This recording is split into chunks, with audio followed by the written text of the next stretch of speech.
I'm Bill Woods. Welcome to round 12 of the Formula One World Championship. We're at Hockenheim for the German Grand Prix. Very important race for the Schumachers.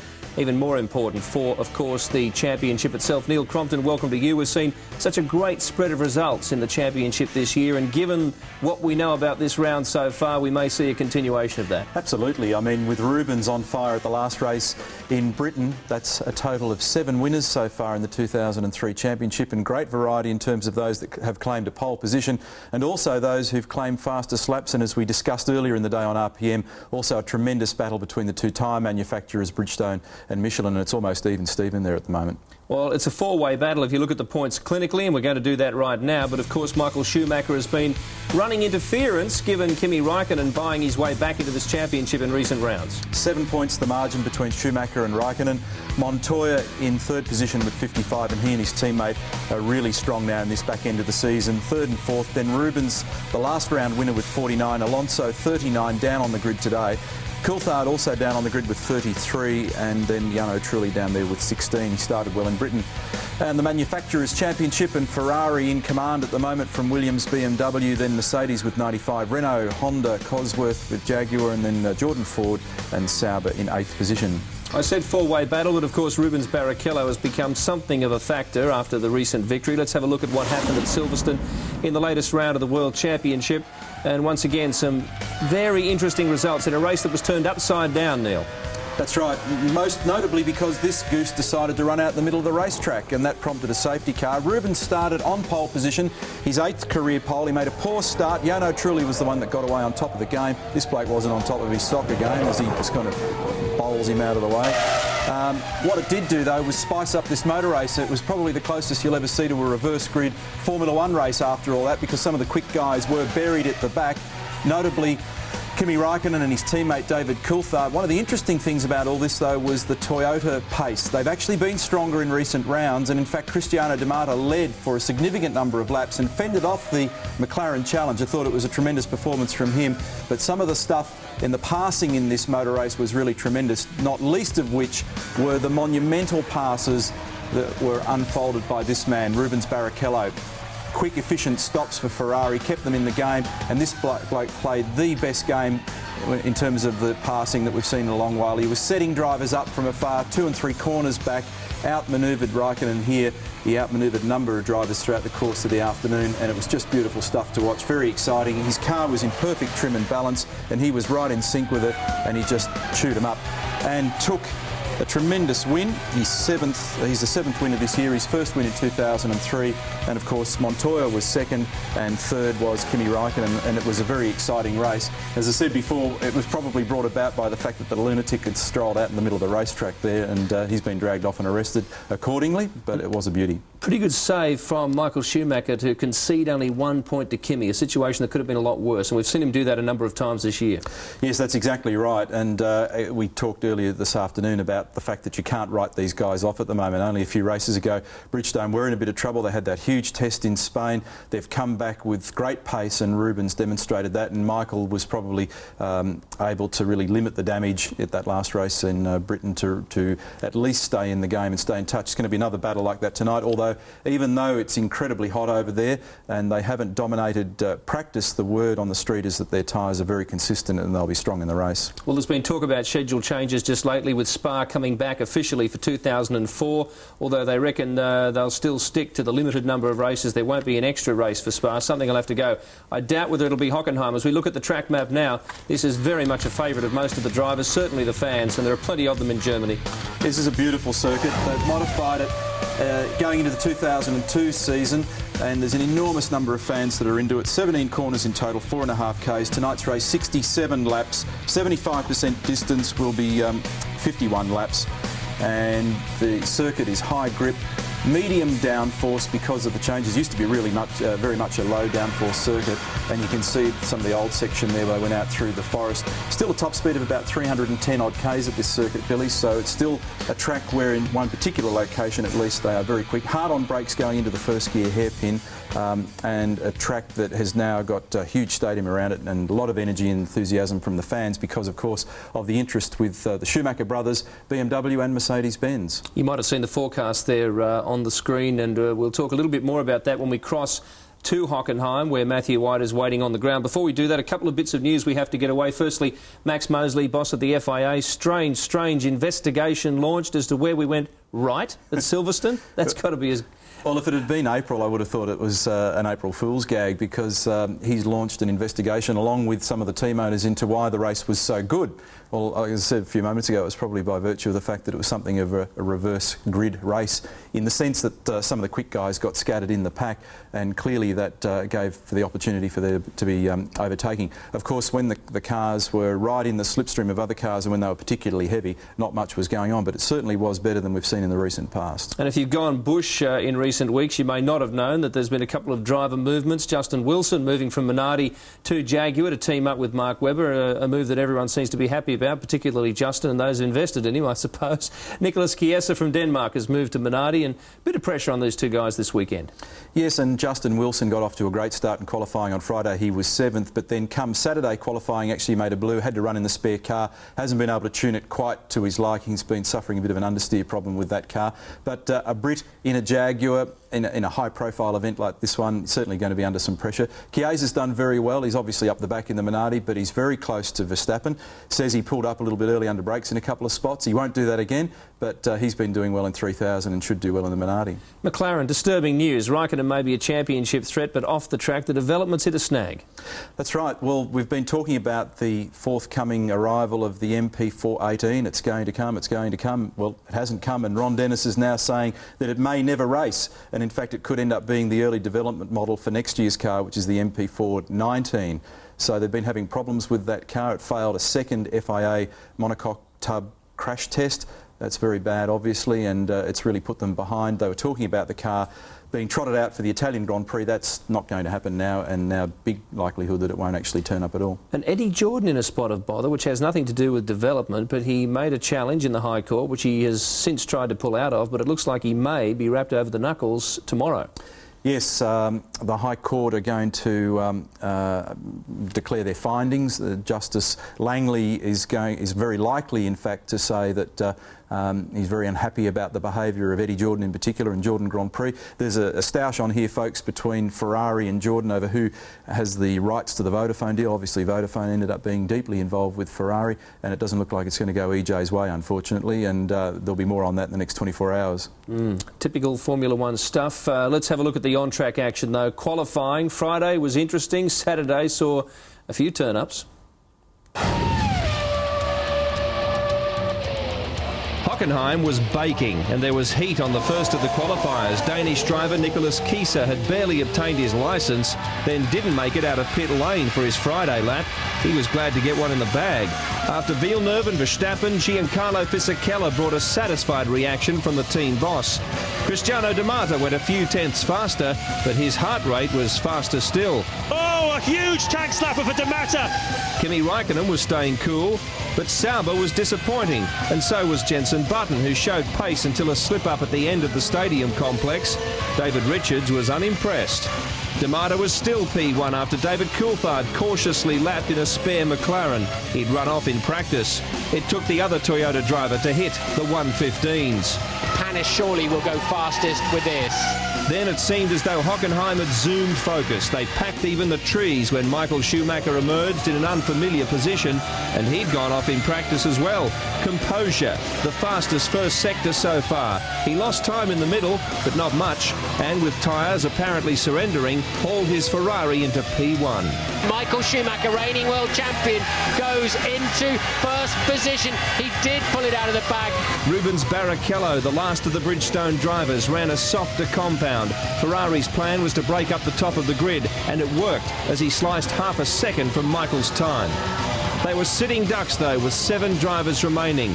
Jaguar's new buy, Justin Wilson, was nearly 3 seconds off his Friday performance, fighting understeer on the R4. Kimi Raikkonen emerged and was on Barrichello's pace until losing a tenth in Sector 2 and falling further behind after that. He still managed to bump Michael off the front row by 0.03 of a second. Fernando Alonso was never on the pace. Mark Webber, like Wilson, found understeer. He was too often on the curbs and destined to fall from 4th to 11th. Jarno Trulli couldn't find enough to knock off Barrichello, but he did replace Raikkonen on the front row. Juan Montoya wheeled out the first of the Williams cars, trailing Barrichello's first sector by 5 thousandths, nailing the fastest second sector of the day, and then stamping his name on pole with the fastest final sector as well. Over the line, Montoya comfortably on pole position. Teammate Ralph was clearly in the same comfort zone, 2 tenths ahead after the first 2 sectors to give the German fans hope that at least one Schumacher would take pole, but he lost it all right at the end. He doesn't take pole position. Something went wrong in the final sector for Ralf Schumacher. Ralph missed by 18 thousandths of a second and later complained of understeer. Montoya takes his first pole of the year. Kimi and Michael talked afterwards about starting side by side for the 4th time this season. Something to look forward to. Another top 10 start for D'Amata, but he's not happy with his mistake. Webber ahead of Wilson, but Jaguar not liking Saturdays as much as Fridays. Button is in company he doesn't want to keep. Watch out for a charge through traffic because he reckons that car is strong. So a couple of guys from the back as we take another look at that grid from Hockenheim. A couple of guys who may well be able to do something. Jacques Villeneuve in 13th position. Somewhere on the ground there, and I believe it's pretty hot on the ground too, as Matthew White, who's been in Germany for a week covering the bikes and of course Formula One. As we look at Rubens Barrichello, Matty, just how hot is it at the moment? Bit of deja vu here, Woodsy. When I last spoke to you from Sachsenring, it was the hottest part of the day, and we've achieved that again right now. Ambient, it's around 34 degrees, but on the track, I can tell you that it has spiked in the last 10 minutes by 3 degrees. It's up to 48 degrees now on the track. If you go back to Friday, the track temperature was hovering around 44. Saturday qualifying, it was about 48. They were reckoning that it's going to get to about 50 for the race. So I can tell you right now it's 48 degrees. The atmosphere is awesome, but it is really hot for both the fans, especially the drivers, and not to mention the tyres. You've been hunting around the garages, mate. What can you tell us about pit stop strategy? Well, we understand that Ferrari is planning a 3-stopper, and we also understand that that was in fact Rubens' choice, and Michael has decided to follow. So look out for the boys in red to come in 3 times. Toyota will probably follow that strategy as well. Olivier Panis and Cristiano are planning 3. Both Williams and McLaren are keeping their stops very close to their chest. We actually just checked in with the Williams boys, and they just didn't want to tell us, to put it flatly. And also we had a good chat to Mark Webber's dad, Alan, and he seems to be quietly confident that Mark's in for a pretty good day. He didn't want to give too much away, but we've been digging around, Woodsy, and I can tell you that we think that Mark and the Jag boys are looking for a 2-stopper. So, tremendous excitement there. I mean, you've been to the Sachsenring. They love their motorcycle racing, but the support there for Michael and Ralph, among others, of course, is tremendous. It's a noisy place.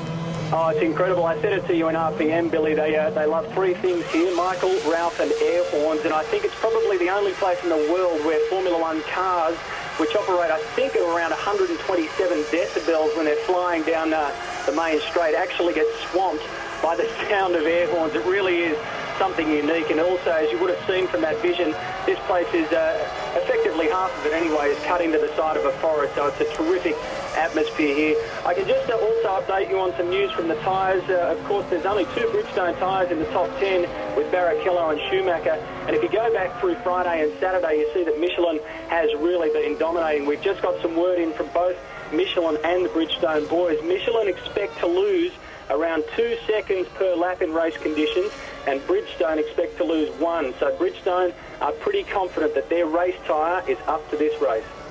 Well, as the smoke rises and the horns bellow, we'll leave you there, mate. Enjoy the race, and we'll enjoy it a few thousand kilometres away. Have great fun. Thank you, Matthew White at Hockenheim. They're warming those tyres now, Neil, which isn't too difficult in the conditions. As Matthew pointed out, very, very hot. We look at the Constructors' Championship, and on that subject, great defensive driving from Ferrari in terms of the disadvantage they've had in recent rounds. But interesting comments from Matthew there and yourself about the tyre war here. It could well decide the race. Yeah, we've been talking tyres a lot in recent races, and it's certainly a smouldering issue. There's been very little between them. 6 wins and 6 pole positions for Bridgestone and 6 and 5 for Michelin, and certainly they look strong tonight, but there's been quite a bit of discussion about the fact that Michael's opted for a harder tyre and feels that he may have a consistent package, and the opposition are expecting that. One of the interesting things to contemplate about this circuit, even though the old character of the circuit's changed a bit, Billy, They still run here 65% of the lap at 100% throttle. They're actually on it, hard on it, for 12 seconds between turns 4 and 6 in what we sort of loosely describe as the straight, and then that huge stop down to the hairpin. It's a reasonably high grip track, but obviously as the temperature goes up, the grip goes down, and they tend to use tyres that are from the softer end of the scale. And you may recall in RPM earlier today made mention of the fact that Bridgestone alone took 1,400 tyres, all sorts of various compound and construction options, 8 of them in total for this race. And they obviously have to have enough of them to be able to supply all the tyres to all of the teams should they choose to go a certain way. Juan Montoya chasing 6 consecutive podium finishes. Jean Todt there in the middle looking up at the screen. As usual, the centre of attention. How do they beat the Williams front row? It's been an awesome performance as a team. Norbert Haug from Mercedes-Benz Motorsport, and he'll be focusing his attention on Kimi Raikkonen. The pole sitters won 6 of the last 10 races here, which is against the trend of recent rounds. And as they slow down and get ready to line up, we will hand over to Martin and James.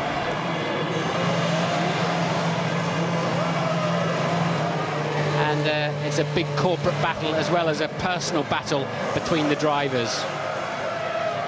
Feel the revs rising, the temperatures sky high already. Michael Schumacher engages first gear. Everybody engages first gear. The last man pulls into position. Charlie Whiting on the starting gantry, the official starter. Looks to see for the green flag. Do we have it? Yes, we do. Anytime now, we'll be racing at Hockenheim. 4 lights, 5 lights when they go off. It will be go! Stunning start by both of the Williams. Ralf Schumacher goes defensive. Oh no! Raikkonen's got involved as well in a big shunt there. Rubens Barrichello's front left wheel has been misplaced. Raikkonen a big impact, and quite a few of the cars further back have been affected as well. Michael Schumacher is okay, and so are both of the 2 Williamses, but Raikkonen is out of the race, one of the championship contenders. And there's more fuss. Ralf Furman caught up in it. He's lost a nose. Safety car has been deployed. A lot of debris on the racetrack.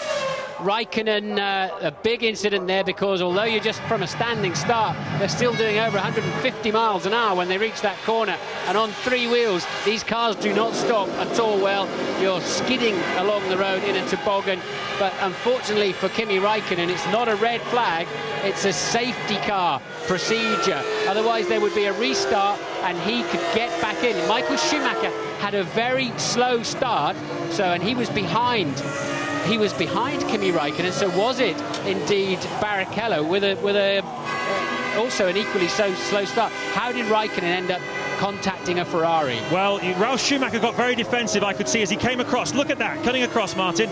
Yes, he does, and he really goes to cover the ground, and he squeezes Rubens, and Raikkonen was trying to take advantage of all of that, and also then Raikkonen hit the left rear wheel of Ralf Schumacher, and that is a big mess against the barrier. Look, Montoya away well, and Ralf Schumacher coming to defend the line, squeezing, and Barrichello nowhere to go. Raikkonen trying to benefit from the whole thing, gets taken out, and the Ferrari front left is off too, and later on we're going to see a Jordan and a Jaguar getting together. So at the moment, Barrichello, Raikkonen and Furman have all stopped out on the racetrack, and there will be other wounded cars too. There will indeed. Ralf Furman hit the back of one of the Saubers very hard. A huge piece of his front wing went flying up into the air as well. We saw there's Ralf Schumacher. He was involved in that contact. He looked like he took a big knock.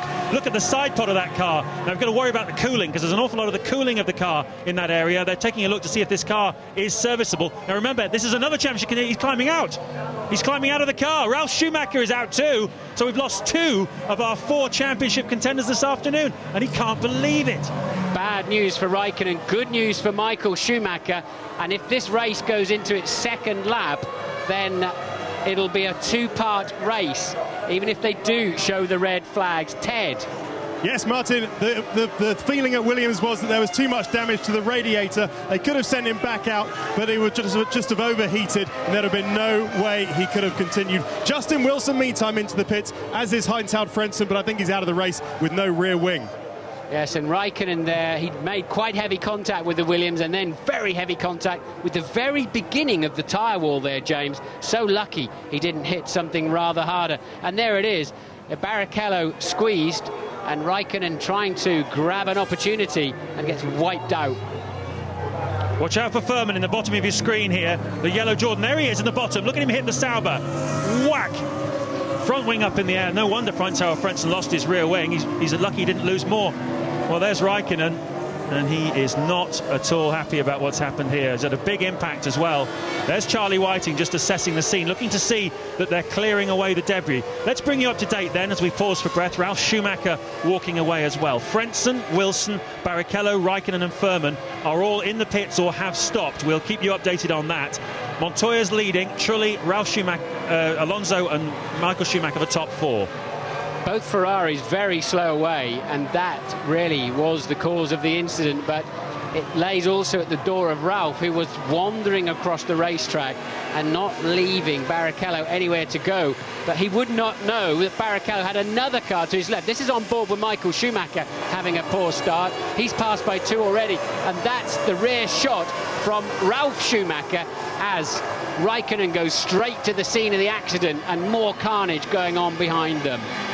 So they've crossed the line then. Clearly we're not in a red flag situation, we're in a safety car only, and they've got to get rid of some of that debris down there at turn 1, and a Jaguar caught up in there too. Wilson has pitted at the end of this lap, so Wilson in for some repairs. Yes, and it looked like Wilson, sorry Martin, it looked like Wilson just tangled as he was going around the outside of Barrichello's car. Looked just tangled with one of the Jordans, presumably Furman. That's the damage you can see that Ralf Schumacher sustained, and clearly far too much to allow that car to continue. Yes, the side pods are full of electronic parts and crucial control systems and lines, fluid lines or whatever, all sorts, and especially, of course, the radiators. So it was quite every time you see it, you realise it was a bigger impact than first expected. It looked as if Raikkonen just tagged Ralf, but actually it was quite a wallop, wasn't it? It was. I mentioned Justin Wilson then just a second ago. You can see his teammate Mark Webber zigzagging in the snake there. Wilson appears to have retired from this Grand Prix, so in his debut for the Jaguar team, poor old Justin Wilson, and poor old Rubens Barrichello as well. Such a fantastic performance 2 weeks ago at Silverstone, but he gets no further than the first lap here at Hockenheim. Well, the big winner was Mark Webber from 11th to 5th. Again, therefore, obviously of 6 places. Alonso gained 5. Coulthard gained 4 places. Here is another replay of that start. The tardy Ferraris really mixing the pack up. Renault getting away beautifully. And in the back there, Villeneuve going around.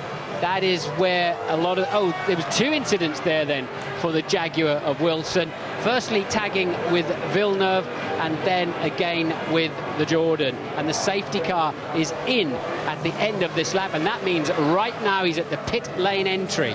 Yes, so Montoya picks up the pace, then we'll be racing again here at Hockenheim. He boots it out of the final corner. He's already got quite a head start on the 2 Renaults. A fantastic restart then.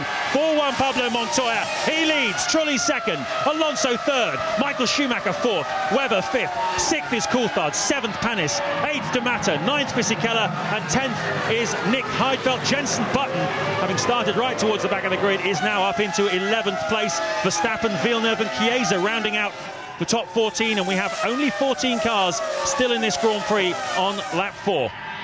Bad news then for us, the viewers, having lost so many cars. Great news for Montoya.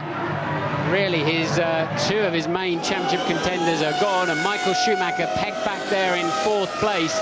Coulthard looking pretty feisty behind Webber and ready to seize if he's given half a chance. There then clearly is Michael Schumacher, the sole remaining Ferrari in this Grand Prix, and the 2 Toyotas line astern in 7 and 8. You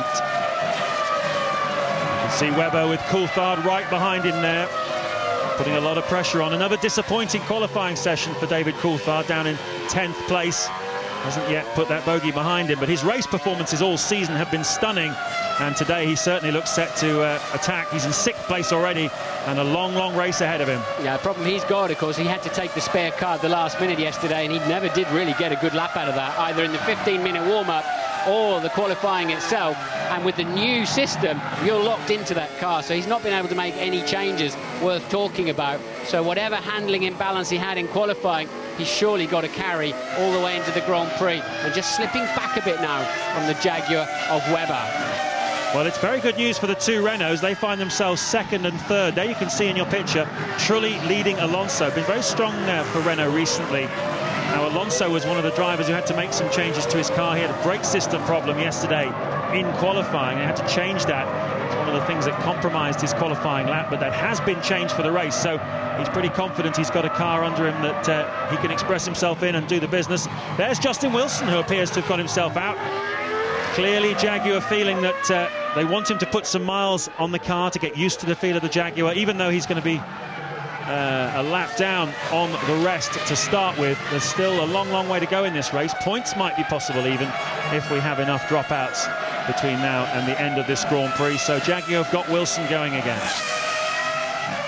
Good news, very good news then. So that puts us up to 15 runners, and Ted is down at Jaguar. Yes, it was the replacement of the left front suspension for Justin Wilson.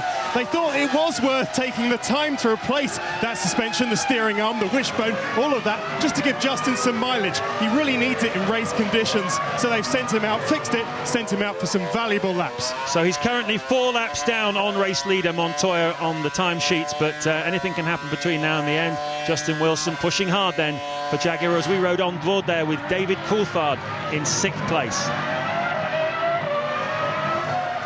Montoya then with a comfortable 2-second advantage. Fastest lap already into the 1:15s, James. That's fast, isn't it? That's a very, very fast pace for Montoya already this afternoon. Certainly the fastest race laps last year. Ferrari had a 1:16.4, so we're already a good slab faster than that. Montoya leading then, the two Renaults behind. Michael Schumacher in 4th, just watching and waiting.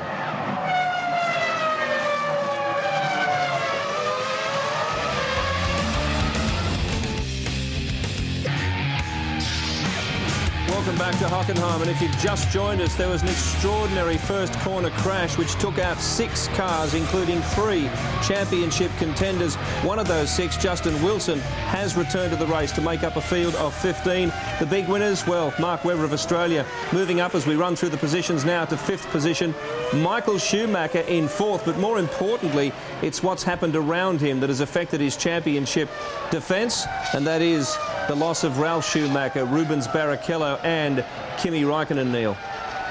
Yeah, it's pretty bizarre to lose so many key players in the first couple of 100 metres of this motor race, and kind of disappointing in some respects, but terrific to see Mark in amongst it, and this may be a little bit of fortune for him in his 2003 season. His lap times at the moment are obviously being interfered with by the traffic with the battle that he's having here with Coulthard. He's in the 17s, but he has actually reeled off some 16s. Meanwhile, Montoya has done the quickest lap of the race so far. That's the Coulthard pass on Mark, which now puts him P5. And 15.8 for Montoya, the fastest lap so far. And this is a spirited battle between Webber and Coulthard. Terrific stuff here. Watch this again. Hard way to do it on the outside of the hairpin, but holds track position. So Montoya, Trulli, Alonso, Schumacher, Coulthard, Webber. And Schumacher already down in the low 16s, and Montoya's last lap is 16 flat. So that equalisation of performance between the two tyre brands is turning out to be something of a reality, Billy. And the Renaults are under threat from Michael. Montoya getting a very nice gap though, so when they go to the first round of pit stops, he'll be in pretty good shape. But also for the championship, Michael's in great shape.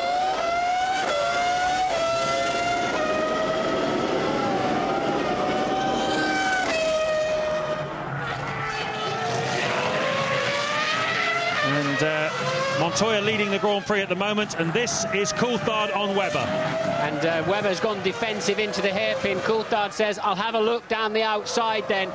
breaks much later, has already mentally decided it's worth the risk, that he can trust Mark Webber, and Webber proves to be the professional that he is. And great stuff there, very good driving, a wonderful overtake from Coulthard. Gives him a little squeeze on the way in to distract him, knows he's got space on the outside, better traction from the McLaren, and off he goes up into 5th place, and now he can charge after Michael Schumacher and Justin Wilson then, who had 2 tags in the first corner with other cars. Looks as if he's coasting to retirement, James, with a gearbox full of neutrals by the sounds of it. Yeah, they have replaced the suspension parts on that Jaguar. There's Heinz-Harald Frentzen, who was also involved in the start line accident. For those of you who have just joined us, Kimi Räikkönen and Rubens Barrichello got together off the start line, and they were eliminated, as was Ralf Furman. Frentzen's out too, and it looks as though Justin Wilson's struggling a little bit. Oh, he's picking the pace up now, so maybe it was just a small problem. Montoya leads the Grand Prix on lap 9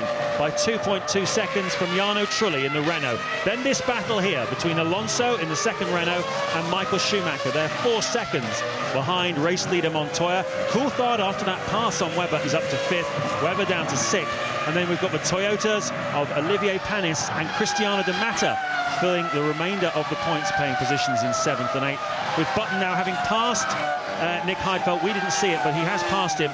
And joining us from the McLaren pit wall now is Ron Dennis. Ron, thank you very much. Part of our Meet the Team with McLaren. You're obviously gutted about Kimi. Certainly not the way to start a race, but of course the most important thing is he's unhurt. After that, it's a sort of one BMW out, one Ferrari out. So at least it's equal stakes on the other 2 top teams. What's your take on the incident, Ron? Where would you lay the blame? Well, it was triggered really by Rubens' very poor start. I don't think Ralf squeezed Rubens deliberately, but that's what started the sequence. I think everybody was trying to take advantage of that poor start, and that's the sort of incident that happens, I would say, racing incident. So what can you do? Will you change the strategy now for David Coulthard? You've got to get him in front of Michael somehow, haven't you? Oh, well, the name of the game now is trying to look after our tyres and try and close the gap, which David is starting to do. He's starting to drive actually quicker than Michael. The important thing is to take advantage of when the Renaults stop. We think they're on the softer tyre. That's probably going to give them a blistering problem. So third is possible, maybe even higher.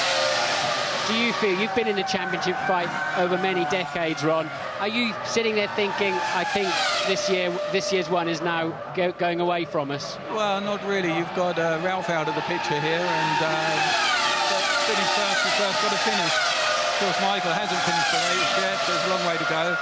Certainly, if he scores points, then that makes his position stronger, but still not mathematically certain. Thanks, Ron. We'll talk to you later. Okay. Ron Dennis there, team principal of the West McLaren Mercedes team. One of our features this weekend, Meet the Team. And you can see the 2 Renaults now are spreading out a little bit. Trulli getting away from this battle between Alonso and Michael Schumacher for 4th and 5th places. Fastest first sector of anybody so far in the Grand Prix then on this lap for Michael Schumacher. He's pushing hard, and you can see how hard he's pushing. It's a percentage game to a certain extent for Michael today. He can't afford to make a mistake. He can't afford to trip over Alonso, and he'll wait till later on in the Grand Prix. Another 57 laps to go yet, as finally Justin Wilson does have to call it a day for his first Grand Prix for Jaguar. A great shame. I think he was a bit of an innocent victim, really, of the carnage in the first corner. But that's the problem when you qualify down the back. You know, your percentage chance of that happening is so much higher. Well, you remember I said at the start that if Michael Schumacher went 10 laps into this Grand Prix without being in the lead, he would have done 200 laps now since he was last at the front of a Grand Prix. Now, I'm sure the Italian media would call that a crisis. I wouldn't call it a crisis. Clearly, the pendulum has swung a little bit towards Williams, but Rubens Barrichello won the last race, and he's out-qualified Michael Schumacher now for the last 2 Grand Prix. What's going on with Michael? Well, what's going on is he's leading the World Championship relatively comfortably from a young Finn who's currently, like us, watching this on the telly. So, you know, he's playing the percentage game. He hasn't got the fastest car out there any longer, and nor has Giancarlo Fisichella, who did a stellar job in qualifying yesterday, but it looks like it's not going to be able to show up this afternoon. Yeah, it sounds like a bit of a sick Jordan there, so maybe that Jordan team are going to have their second retirement of the afternoon. Just to correct something I said yesterday, I mentioned that technical director Gary Anderson had handed in his notice at Jordan. That's not quite the case. He has in fact told them he wants to step back from the day-to-day running of the technical department. He's phasing himself out gradually, but he's not actually about to walk out of the door. Just to correct that, here comes Fisichella then, probably into retirement. It sounds to me it's like a pit lane limited style problem where the engine's cutting out in a very consistent manner, just like when they're coming down the pits. Maybe they can adjust that. They can change something on the electronics or change an electronic control unit. And I would imagine that is what they should be doing, but I can't. It'll be down in the side pod somewhere if they can get to it, a little cubby hole somewhere, and they can reprogram that and hopefully get Fisichella back into the race. But he's well out of the points, of course, but with so few runners, it'll always be worth trolling around this racetrack today. And that sounds healthier on the takeoff, but of course he has the pit lane limiter really does have to cut in. Let's see if he accelerates cleanly out of the pit lane. Meanwhile, Ralf Schumacher is with Louise. Ralf, huge disappointment at your home Grand Prix. Just talk us through that accident from your perspective. Well, certainly it is a big and huge disappointment, but that's the way it is sometimes in motor racing. You can't obviously think for 20 people around you. I mean, sometimes these incidents do happen, but I haven't seen anything in the tele yet to judge it. Do you think maybe that you wandered too far over to the left-hand side of the track? No, I mean, I was trying to defend my position, so, and not, you know, in a quick move or anything. So there was all the time in the world for cars to be, you know, to get away from me. But I have no clue. I haven't seen it. Yes, it is true. It was a gentle move across the racetrack. And normally, Rubens Barrichello, he would have left the Ferrari enough space, but Raikkonen was already on the outside of the Ferrari, and that was the problem. And it seems Fisichella, sadly, still has a problem. We're maybe down to 13 runners. And don't forget, as Ron Dennis was telling us just a few minutes ago, he believes the whole thing was triggered by Barrichello having had yet another poor start from the grid. There you can see the Ferrari of Michael Schumacher. It'd be nice to have a similar replay of Barrichello, because clearly he got away badly, and if you remember 2 weeks ago in Silverstone he got away badly as well, so clearly the launch control not working at optimum there at Ferrari. There's Willy Weber, the manager of the Schumacher brothers, just giving Jean Todt a punch on the shoulder there. Now Renault look as though they're ready for a stop. This is lap 14, very early really in the Grand Prix, bearing in mind we had 2 or 3 laps under the safety car as well. Indeed they are. Here's Trulli. Trulli pitting then. Montoya absolutely storming round at the moment, so how much more fuel has he got? He may be coming in on lap 15 or 16 or something, and Michael Schumacher has been best part of a second a lap off the pace, but you know, how far can he go? It's all going to unfold, I think, in the next 6 laps, James. There was certainly a school of thought that Michael Schumacher was carrying a little bit more fuel than any of the other front runners. He was confident in the Bridgestone harder tyre. It was a good setup for him, and therefore, although he knew he was sacrificing a little bit in qualifying yesterday, he knew he'd have a strong run here once the Renaults had got out of the way. He is, though, 10.6 seconds behind Montoya on the racetrack, and as you say, Martin, Montoya's pace is mesmerising. 2.5 faster than any lap he managed last year here. Ted. James, down at Jordan, I can tell you it is a gearbox problem for Giancarlo Fisichella. That was what the problem is. They tried to sort it out in the pit stop. They fear it's terminal, though. They're trying to bring him in, but now the mechanics are going back into the garage. Has he stopped out the circuit? Whatever. It looks like another duff race for Fisi. Can't see him out of the window in the stadium area at this time. He may still be coasting around. This is a nice little battle developing. Webber 6th, Panis 7th, D'Amato 8th, all within 1.1 seconds.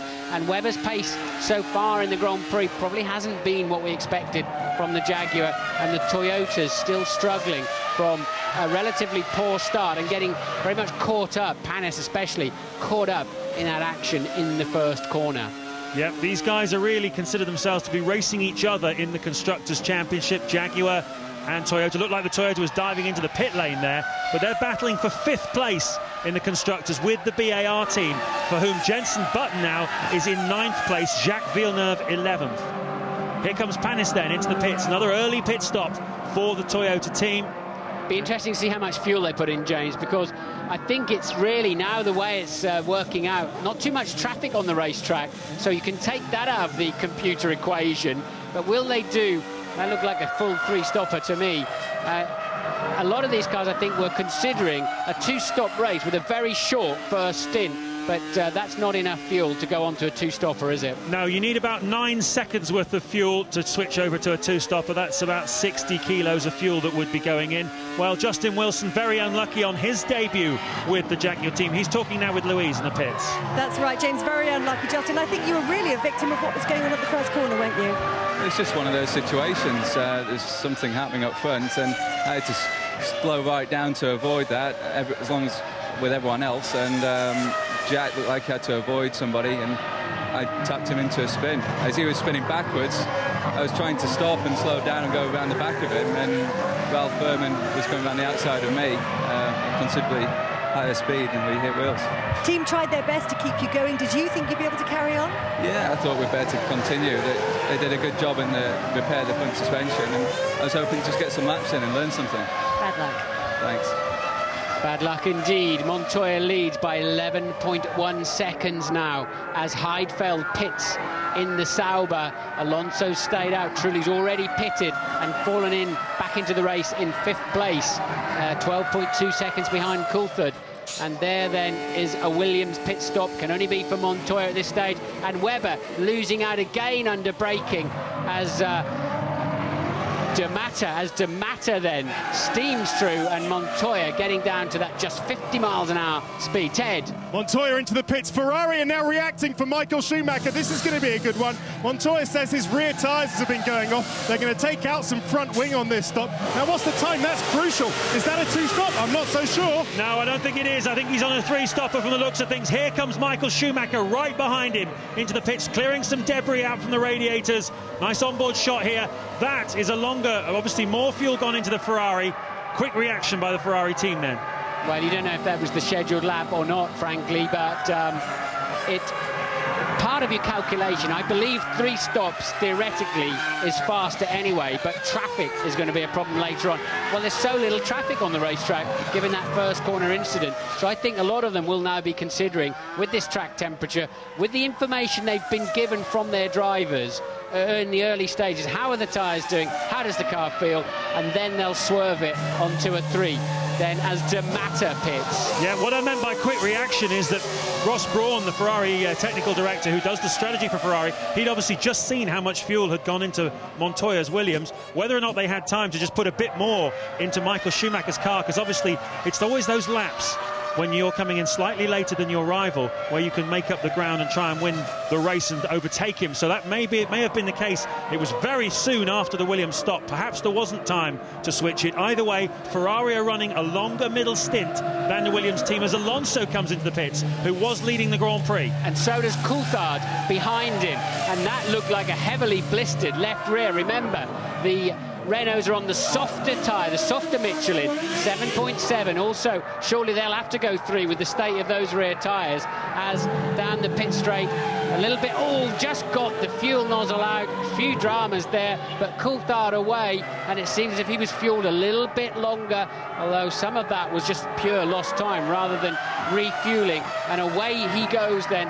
Coulthard in play, but I've got to say, famous last words, James, but I think Michael's racing the Renaults today. I don't think he's racing the Williams any longer. Well, certainly judging by the pace that Montoya was going at before that stop, absolutely mesmerising speed.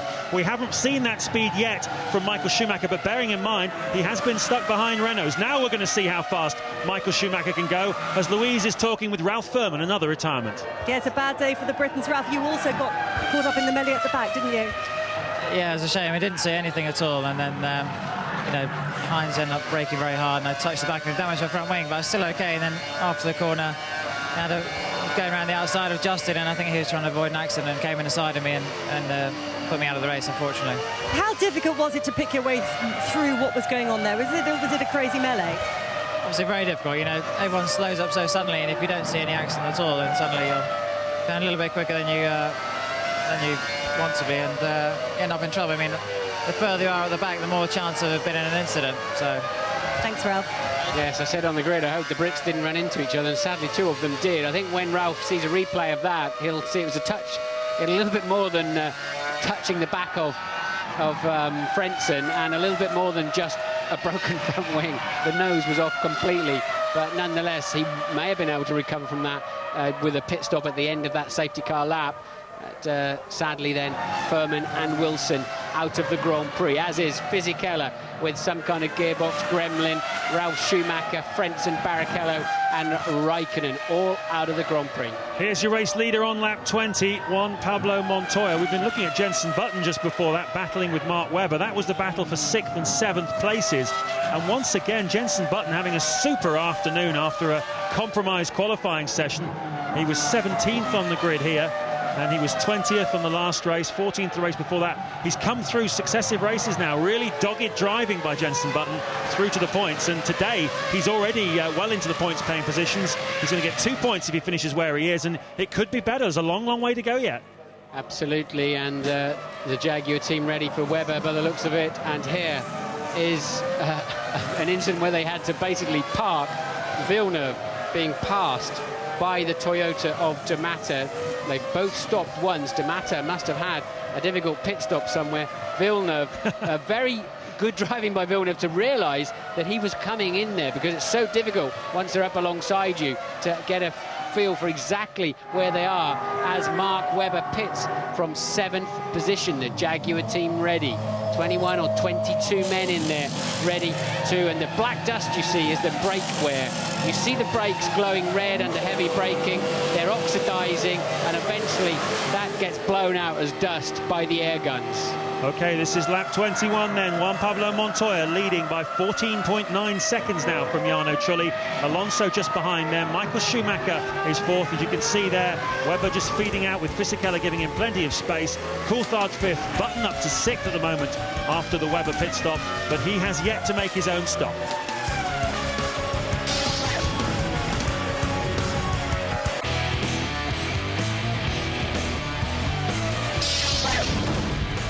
Welcome back to Hockenheim. A long list of retirements, plenty of clear track between these drivers, although Michael Schumacher looks like he's about to run into another Renault blockade. Mark Webber coming out from 7th into the pits to 11th out of pit lane. Neil. Yes, and it's worth just making comment at the moment, Billy, about these extraordinary temperatures that they're seeing over there and the impact that that has on these race cars and the drivers. When we spoke to our guys on the ground before the start of the race, they said that it was hotter there at this race this weekend than it's been at any other race at any other stage during the course of the year. And if you have a look at the side pod on this Ferrari, and it's a great shot over there, look at the ventilation in the top of the side pod for the radiator exhaust area, if you like, on Michael's car. And you can see that the teams have gone to a lot of trouble. If you get shots of the brake ducting, you have a look at the radiator exits, they're opened up considerably to try and deal with these excessive temperatures. Replay shot of Coulthard just nipping the front left up across the top of that ripple strip. But all the cars... Oh, and here's the problem that they had, almost shades of the French Grand Prix for David Coulthard. A stutter at the exit of that stop, which came on lap 17, 9.3 seconds. A little bit of that, of course, was in the actual delay, removing the fuel hose. This time the communication was good, though, and nothing was yanked over. 45 laps to go. Montoya's still got pace that nobody else has got, Billy. 15.7 on his last lap. And how's this for a number? Trulli with a 17.5, Alonso 17.5, Michael Schumacher 17.1. And looking down to Mark Webber, he's been sort of stumbling along a little bit in many cases in the low 18s. Here's that battle I mentioned there, Michael running up against Alonso. They thought they might have given him some clear track with his first stop. They did, but not for long. Incidentally, Fisichella's still out there, you might have noticed. He's finished 3 of the 11 races so far. Let's hope he can keep in this one. Lap 23 of the 67 lap German Grand Prix at Hockenheim. It's baking hot, 49 degrees now the track temperature, 34 degrees the air temperature. The drivers are feeling it, the crowd is feeling it too. You ride on board with Michael Schumacher, who's in 4th place, less than a second behind the 2 Renaults of Alonso immediately in front of us and Jarno Trulli just in front of him.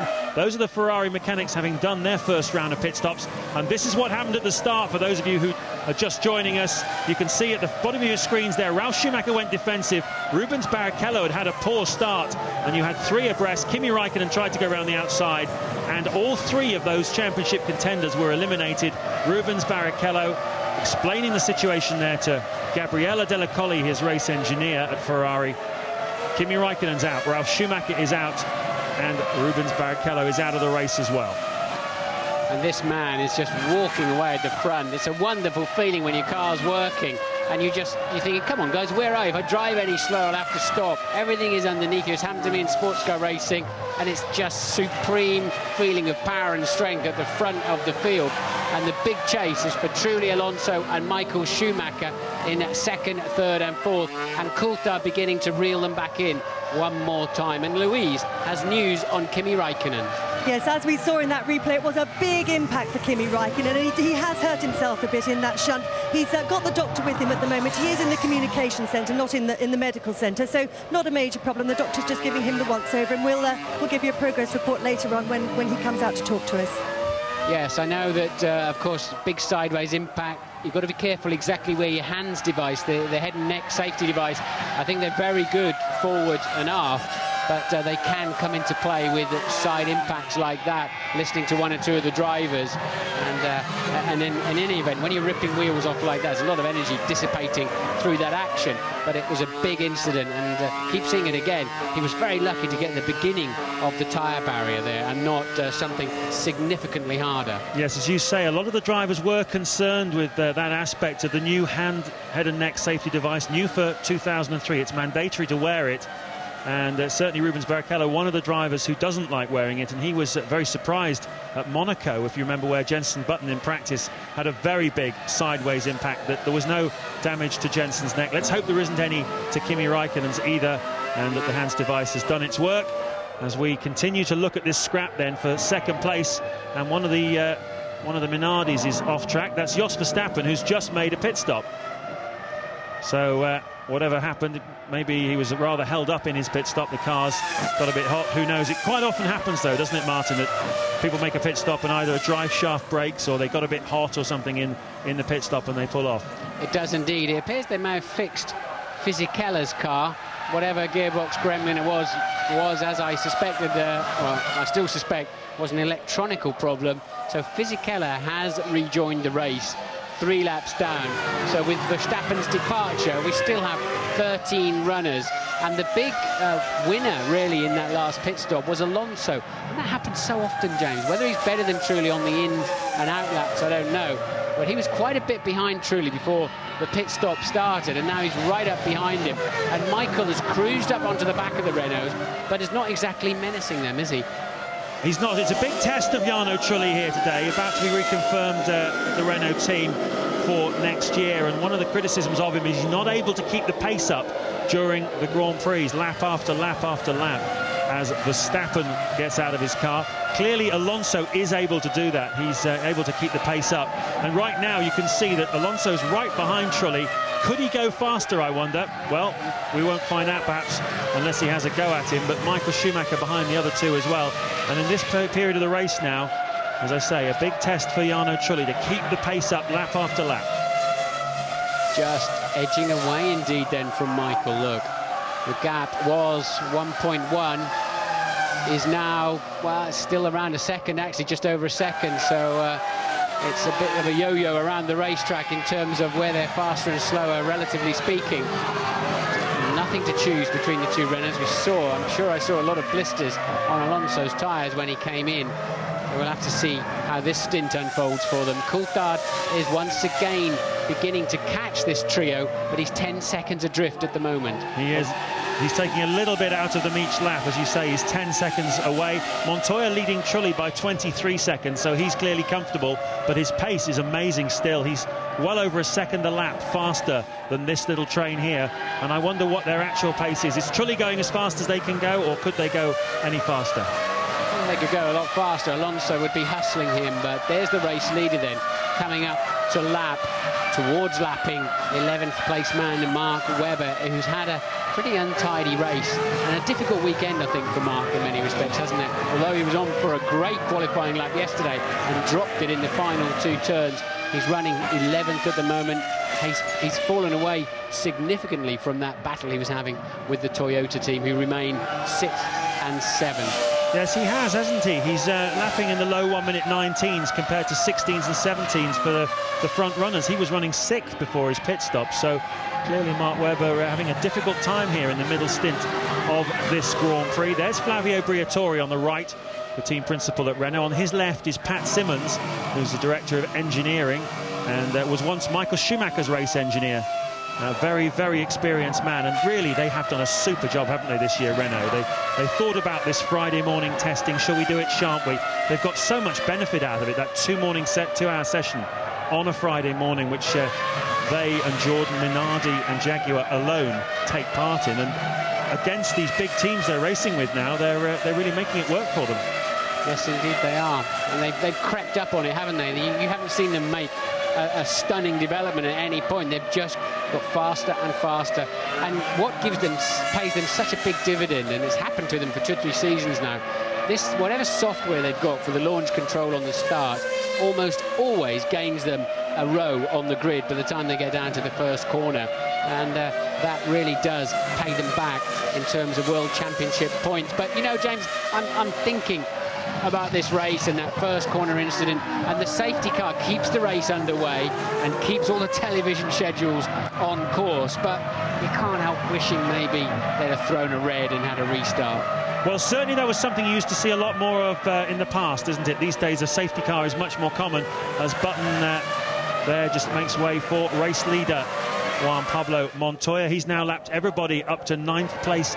Nick Heidfeld, there is the Sauber of Heidfeld in 9th position, and Montoya coming up to lap him.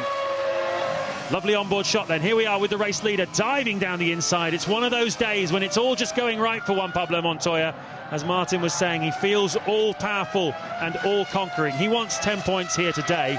He's 14 behind Michael Schumacher in the World Championship at the moment, and still quite a long way to go in this Grand Prix. We're not even at half distance yet, so we will see. Well, if he carries on at this pace, he'll come quite close to, and I'm sure he'll back off later, he'll come quite close to lapping the field, James.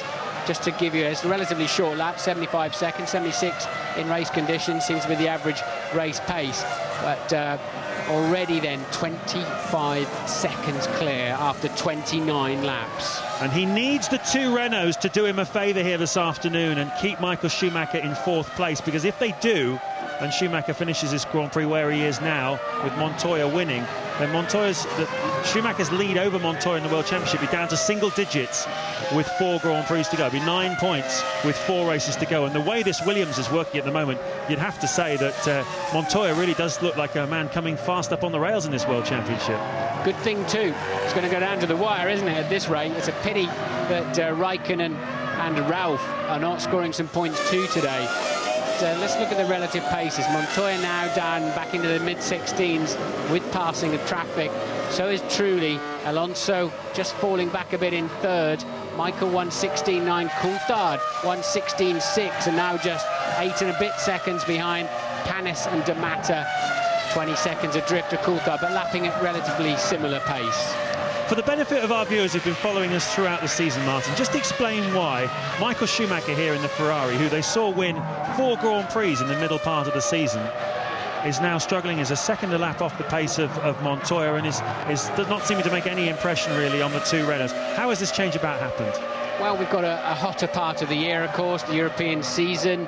It seems to suit the Michelin tyres. Williams made 2 or 3 big steps on the aerodynamic package, didn't they? And they've had tremendous reliability, as have Ferrari.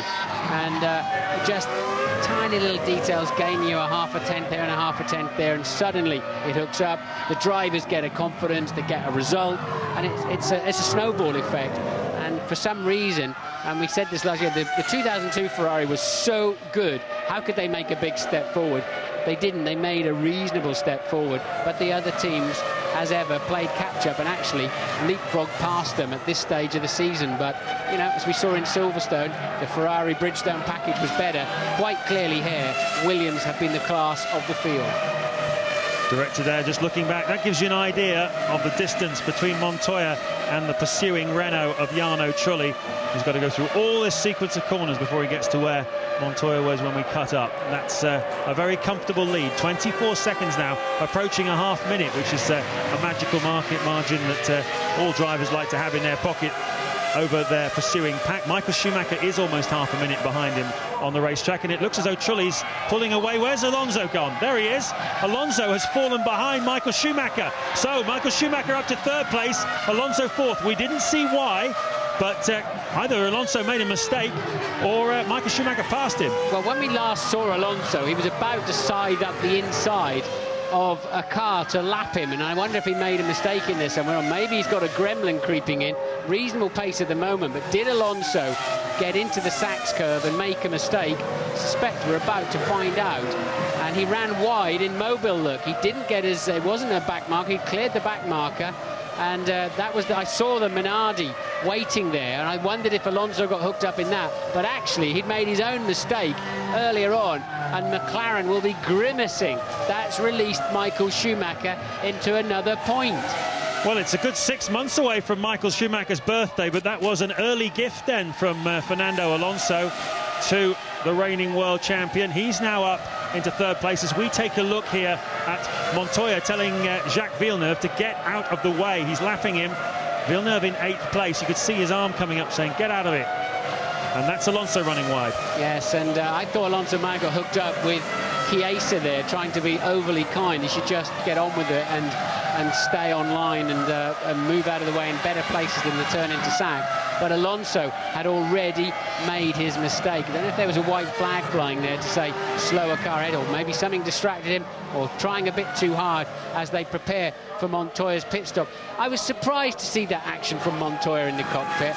Why is he getting upset like that? He's got a 26.7 second lead, the fastest car in Europe this afternoon, and he didn't need to show those kind of emotions. I know he's a South American, I know he's, there's a lot of adrenaline pumping in there, but you wouldn't have seen, I don't think you'd have seen Senna and maybe Schumacher doing that, and maybe that's an element that needs calming down. He comes into the pit lane then. Well, certainly a lot of history between him and Villeneuve. No love lost between the two of them. I bet you that was a big part of it as well. Hopefully he's calm in the cockpit though as he comes in for his pit stop, and Ted will take us through it. Well, James, they've got to pit Montoya now because Michael Schumacher's been released now that he's passed Alonso.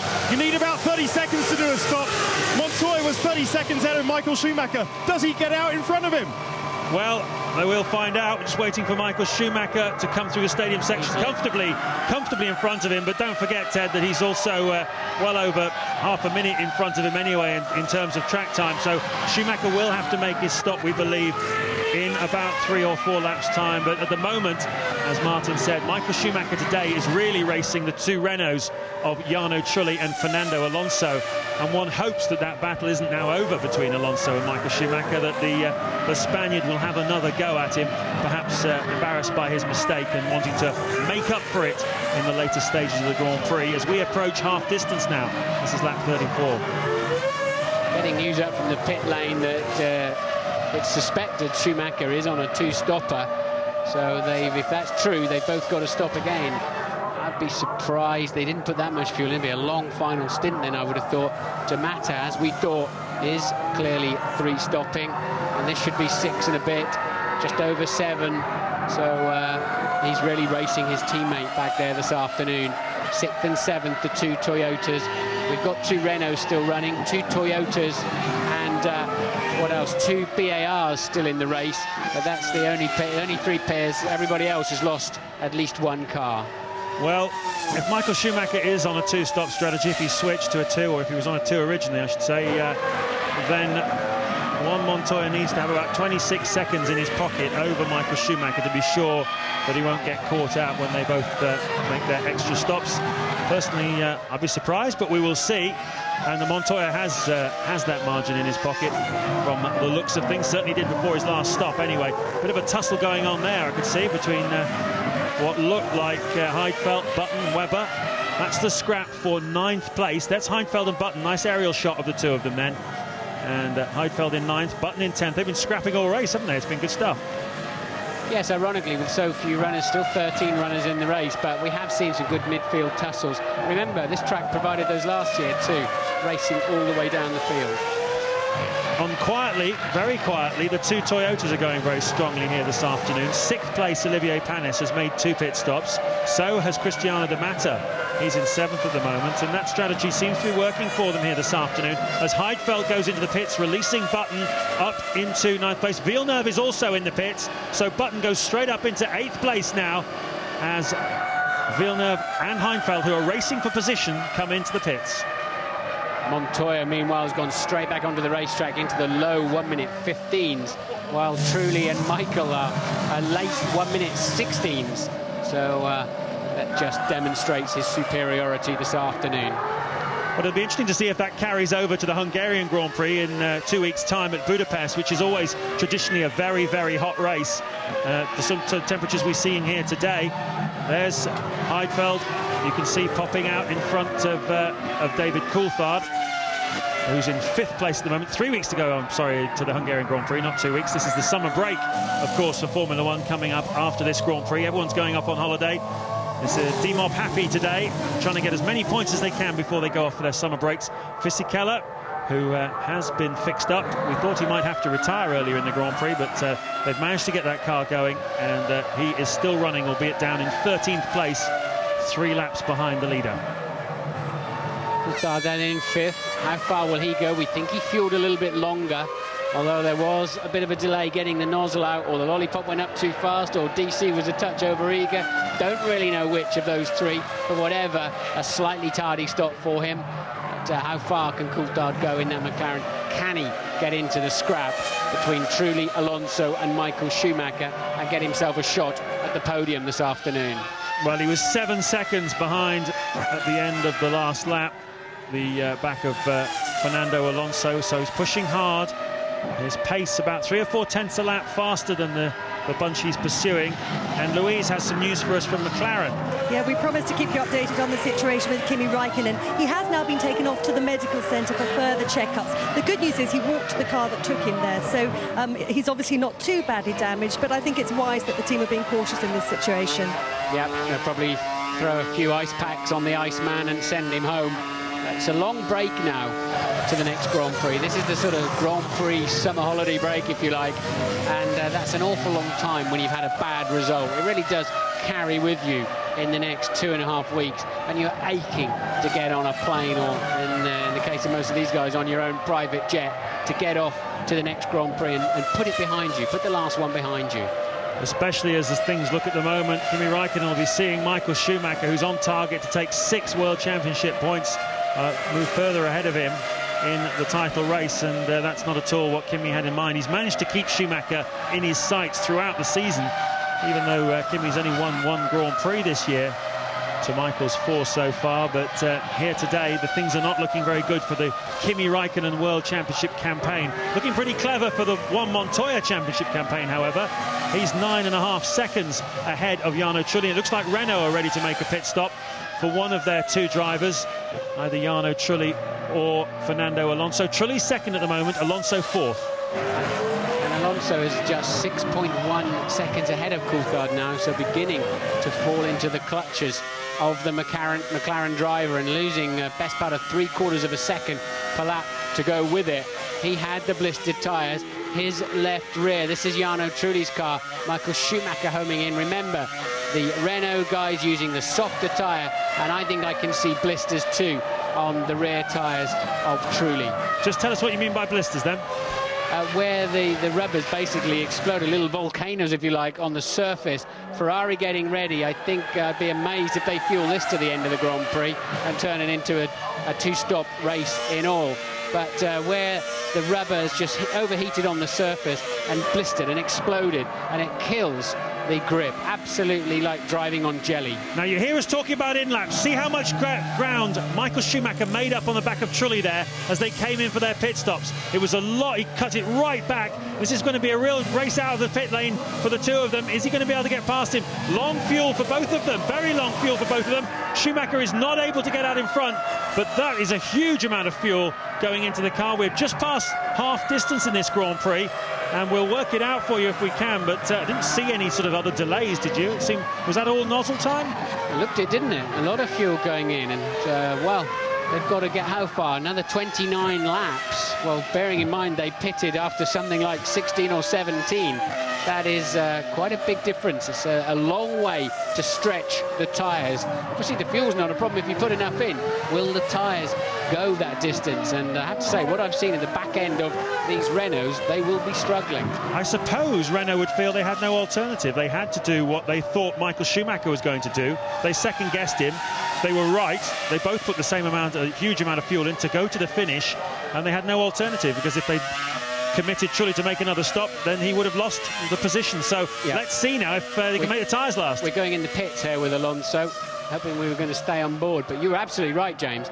Michael was so much more confident approaching that speed line. He practices that all the time, every time he comes in the pits, all weekend, as most of them do. But he attacks it harder than most. And he gained himself quite a lot of metres, didn't he, on Trulli.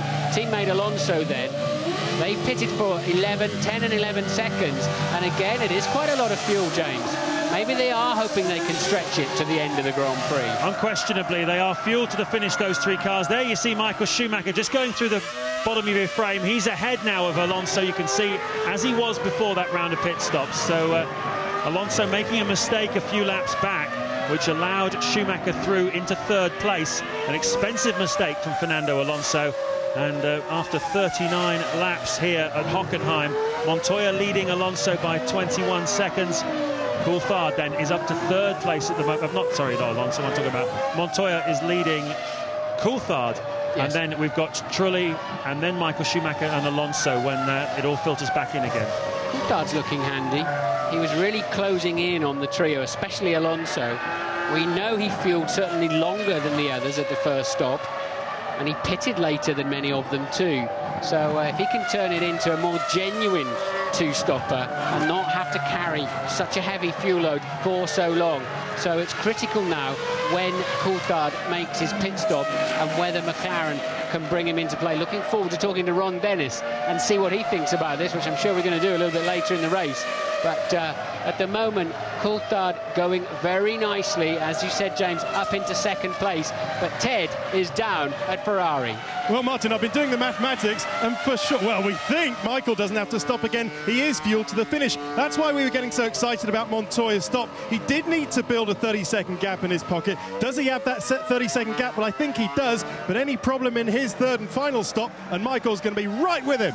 He is, but bear in mind, Ted, that Michael Schumacher's carrying a lot more fuel than Montoya, so he's going to be slower on these next few laps. So Montoya should, certainly given the pace he's had in the early part of the race, have plenty of time in his pocket to build up to give himself the 25 seconds he's going to need to make a pit stop. Well, he's got 42.7 of those 25 that he needs already in his pocket. That's how far he is ahead of Michael Schumacher. And he's not carrying a fat load of fuel, and he'll get some fresh tyres. So I don't think we can get too excited about that. But he still needs, obviously, you can't lose your concentration, you can't back off, because you never know what happens later in the race. A small hiccup, a puncture, whatever, and you've always got to build whatever cushion you can without punishing the car. Yeah, the thing we've all got to look out for now as Michael Schumacher comes up to lap one of the back markers. I can't quite see, I think it's a BAR, but either way, the thing we've got to look out for now is David Coulthard. It's Jacques Villeneuve there in front of Michael Schumacher, and they had a bit of history at the Silverstone Grand Prix, didn't they, a couple of weeks ago? It took a long time for Michael Schumacher to get past Villeneuve, but then it was for position. He's being lapped here today. What we've got to watch out for is the Coulthard-Trulli Michael Schumacher battle.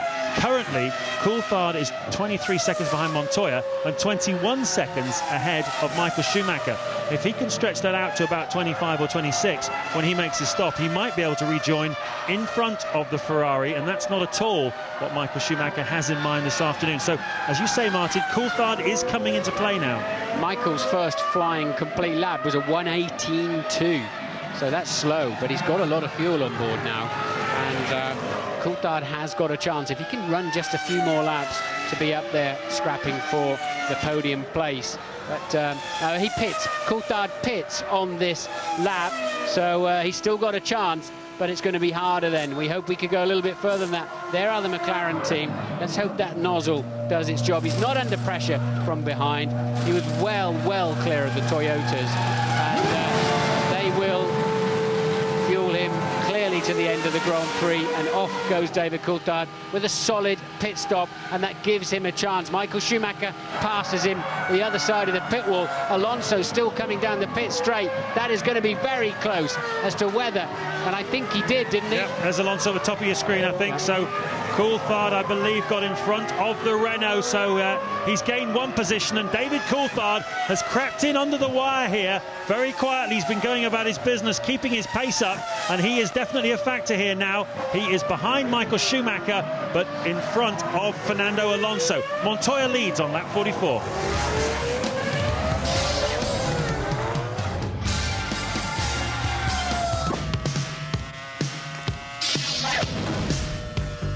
We're back and riding with Renault. Certainly Alonso early in the race was up with Trulli in third position, but has dropped back through the field, passed by Michael Schumacher, and on the pit stop shuffle, passed by David Coulthard.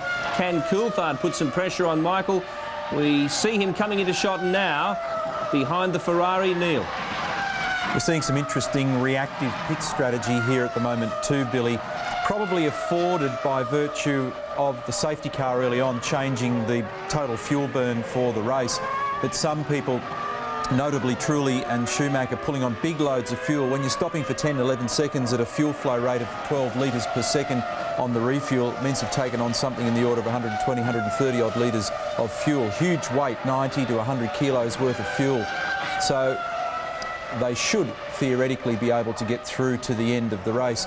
Melbourne, for example, across the teams on average represents about a 3.3 litres per lap fuel burn. Obviously we don't know the accurate figures for Hockenheim, but according to our Bush calculations here, we reckon that they may squeeze through now to the end. A moment ago we saw a not so friendly wave from Michael Schumacher as he went round the lapped car button in the pits. Actually, I was very surprised to see that Jacques Villeneuve was extremely courteous to Michael. You could actually hear the audio in the background. He feathered the throttle and made room for him under brakes into that corner and let the reigning world champion go by. That wasn't the case at the last race at the British Grand Prix. So he might be trying to chum up, seeing he's in the driver job market. Big championship focus here. The leader, Juan Montoya, but how close can he get to Michael in the points? Very important couple of battles going on out there as we return to Martin and James. Lap 45 of the German Grand Prix at Hockenheim. James Allen and Martin Brundle with you. It's a baking hot day here in central Germany. That's Mark Webber. He's currently in 9th place, the only one of the major runners who has yet to make his second stop of the afternoon. There is Ralf Schumacher, eliminated in an accident at the first corner with Kimi Raikkonen and Rubens Barrichello. All three of them were eliminated. Juan Montoya leads the Grand Prix by 46 seconds from Trulli. Michael Schumacher third, Coulthard fourth, Alonso fifth. Then the two Toyotas of Panis and Damata, 6th and 7th. And 8th placed Mark Webber makes that stop finally. And that will promote Jenson Button into the final points position. Another dogged day of driving for Jenson. Yes, indeed. Webber will be fueled to the end of the Grand Prix, as we believe now are most of the key runners. We think Montoya will have to stop later on. He's now got a 49-second lead over Jarno Trulli. Coulthard is just eating away then at Michael Schumacher, who's then also catching Trulli. We're going to see a pretty good scrap for second, third and fourth. They are just gently dropping Alonso. Ron, welcome back. Clearly it's now looking very good for Coulthard. Well, outfoxing with our strategy a little bit, switching a little earlier to a 2 and getting a bit more range. I think also from what our intelligence is, the rear tyres on the Ferrari and the Renault are definitely suffering a bit more than David. So once we get through the initial understeer graining characteristics, we should be able to close hard on them.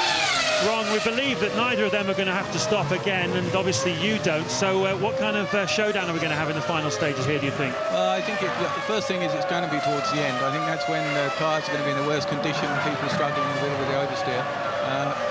Step one is to close on Michael, and that's what David's doing, and then you never know, even he makes mistakes. You've just got to be there to take advantage and put the pressure on them. Clearly you'll be satisfied if he can just take some points out of Michael Schumacher. But second is definitely on, isn't it? I think it's possible. It's not not impossible to overtake on this circuit. And you know, once David gets up to Michael, I think he's going to be giving him a hard time. And any news on Kimi for us? We popped him through the medical centre. He's got no broken bones, a bruised leg and a stiff neck. That's all. Thanks very much for talking to us, Ron. Let's see if you can get second place here this afternoon then in the German Grand Prix with David Coulthard. Ron Dennis there, the team principal of the McLaren Mercedes team, talking to us live from the pit wall, part of our Meet the Team with McLaren here this weekend. There's your race leader, Juan Montoya. Look at the margin he has over third place, Michael Schumacher. And we are set for a showdown then, in the very words of Ron Dennis, in the closing stages of this 67-lap Grand Prix. 19 to go here. Trulli, Michael Schumacher, Coulthard, Alonso, they will all be in play in the closing stages. It's all about managing the tyres, as Ron was just telling us. He believes, as we look at Montoya there with D'Amato behind him, Ron Dennis believes that the Renaults and the Ferraris are using up their rear tyres more than his McLaren and David Coulthard, and that will allow Coulthard to draw up to the back of him towards the end of the race. That's one thing, but how much will badly damaged rear tyres compromise them and make them, if you like, easy catch from Coulthard's point of view to overtake? A lot, because that hurts you under braking. The back starts skipping around when your rear tyres have gone, and you lose traction on the way out of the corner. So if you have to go defensive, the guy with the better rear tyres will drive past you through the exit quite comfortably. Something Ron said was crucial. They said, we changed earlier to a two-stop strategy than the others. So they did fuel Coulthard a little longer at the first stop, and they've stretched it. They've made it a more even, stinted race. And that means his tyres are going to do 2 or 3 less laps to the end of this Grand Prix. And, of course, they're now all carrying identical levels of fuel. But that is what brought Coulthard into play. Well, you can see that Trulli's just going through here the battle for 9th and 10th places with Heidfeld and Webber, and that's allowed Webber to get in front of Heidfeld. He's used that lapping procedure while they were getting out of the way to leapfrog the Sauber of Nick Heidfeld. He is then up into 9th place, 3.2 seconds behind the final points position, currently held by Jenson Button at the moment with the BAR. And in front of them, the two Toyotas still going very consistently, Panis and D'Amato. There's Coulthard there. You can see protecting his tyres, and look at him, he's closing in on the back of Michael Schumacher, isn't he? Just a second now behind the world champion. Coulthard, the last lap, 0.3 of a second faster than the Ferrari, and Michael Schumacher can see him coming. Yes, and he's murdering them in the middle sector. He's full half second a lap faster than the two Renaults, or Michael Schumacher in the middle sector, which is why he's able to pull that gap in. And he certainly will. We're on board with Coulthard. You'll now see down in the hairpin Michael into the traffic. If David can get right on his gearbox, he might just be able to follow him through some of this lap traffic. Didn't work that time, though. Well, we just saw a sign being held out there for race leader Juan Montoya saying switch from the Williams team. We'll try and find out for you what that means, but clearly they want him to switch something from one thing to another. Obviously one of the electronic systems to do with fuel management, possibly gearbox or differential, one of those sort of things.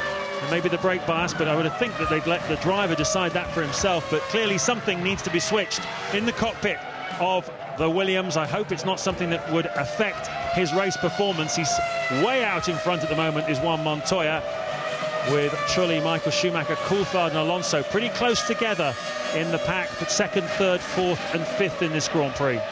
Tell you what, James, it's a long time since we've seen this kind of domination in a Grand Prix, except, of course, for Michael Schumacher in the last couple of seasons in terms of, it's a long time since we've seen anything other than a Ferrari doing it. He is absolutely way ahead, 56.7 seconds. Ted, take it away. Well, that switch sign is telling Montoya to switch the oil pump on. It's quite a standard thing, James and Martin. I don't think it's a problem. The tyres go on, as is the fuel. No problems there. The last of his 3 stops. Is this a race-winning performance? Off he goes. It's certainly a dominant performance, no doubt about that. The last little hurdle for Montoya then was a possible glitch in the pit stop. From now on, he's just got to keep the car going, keep himself focused and concentrated, and he's got 16 laps to go to take his 2nd victory of the 2003 season. But we're set for a grandstand finish in terms of the battle for 2nd place, and no mistake.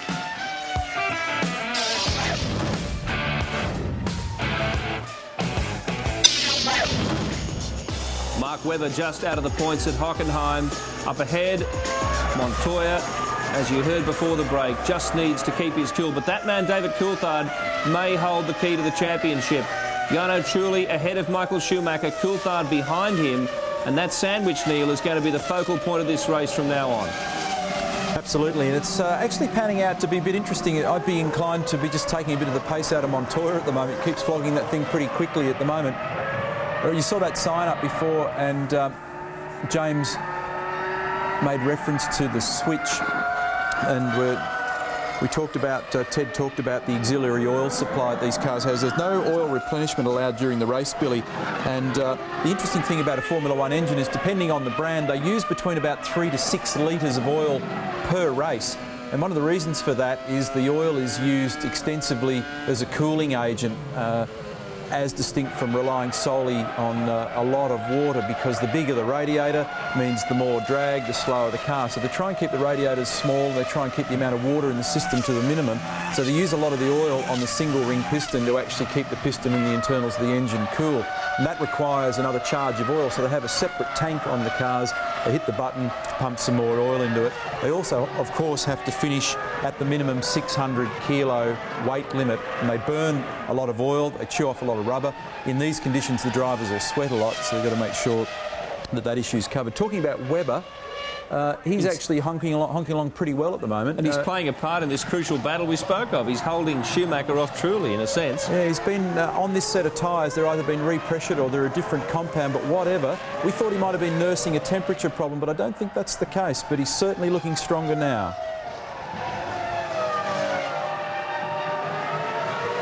Lap 53 of the 67-lap German Grand Prix at Hockenheim. You ride on board with 4th place man David Coulthard, and that's a podium right in front of you in the shape of that red car. Michael Schumacher stands between Coulthard and a very well-deserved podium.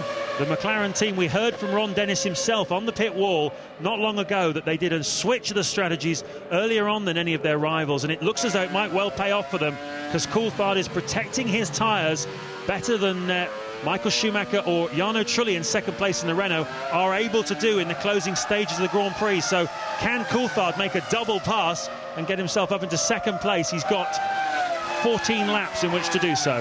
Yes, he's catching Michael, and he's pushing Michael towards Jarno Trulli. So the gap between them, the three of them, is now 2.4 seconds. And on the previous lap, Michael just got a little bit out of shape. Early signs he's beginning to lose rear grip.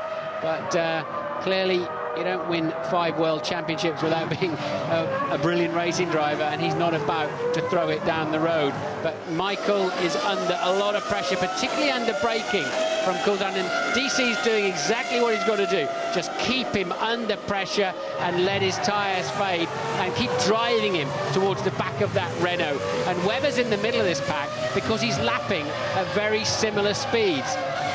We see catching a bit of curb there. Webber now getting out of the way. Hopefully he knows there's 2 cars coming through, and indeed he does. And DC, with a slight error there, has just pulled him off the back. He just caught a bit too much curb on the way through that right curve out of the Mercedes-Benz area, and it's just dropped him back slightly. Yeah, Coulthard been lapping about 2 or 3 tenths of a second faster than Michael Schumacher for the last few laps, and that's what's enabled him to just pull up to the back. Here's Fisichella then making his 3rd stop of the afternoon. A number of teams have switched from the 3-stop strategies to 2-stop strategies. Certainly most of the front runners have done that, and you can see Coulthard now rebuilding after that little mistake to catch up to the back of Michael Schumacher. That's Fernando Alonso just there at the back of your shot in 5th place at the moment. Yeah, 6.5 seconds adrift. But Trulli made a mistake in this, and well, we didn't see it, but he did a 1:18.9. He already was in front of Webber, so he clearly made an error somewhere in the stadium complex at the end, and that's allowed Schumacher and Coulthard to close right in behind him. And Trulli now suddenly under serious pressure. He's under an immense amount of pressure, and you can hear the crowd are beginning to warm to this. They like it very much. There's Mark Webber. He's got a grandstand view of the closing stage of this Grand Prix. This then, a 3-way scrap for second place here today, and 8 points that go with it. That would be very valuable to Michael Schumacher in his World Championship campaign. But from Kimi Raikkonen's point of view, sitting in the medical centre and watching this, knowing he's going to score no points this afternoon, he really badly wants his teammate David Coulthard to take as many points out of Michael Schumacher as possible, and Trulli seems to be recovering from that mistake and pulling away from Michael Schumacher. Yeah, Michael was very slow in the second part of the stadium there. Coulthard, you saw the tyre wobbling on the right front as he took a curb at well over 100 miles an hour, and watch him close under braking. Coulthard's got the better car of these three today under braking, and if he gets a chance past Michael Schumacher, we saw him scythe past a couple of cars earlier on in the race with a lot of confidence in the braking zone. He clearly now understands this spare car. He got 3 flying laps in it before the start of today's Grand Prix. He had to switch to it late on for qualifying. 2 laps in the warm-up, 1 lap in qualifying, and then he was locked into it for the Grand Prix.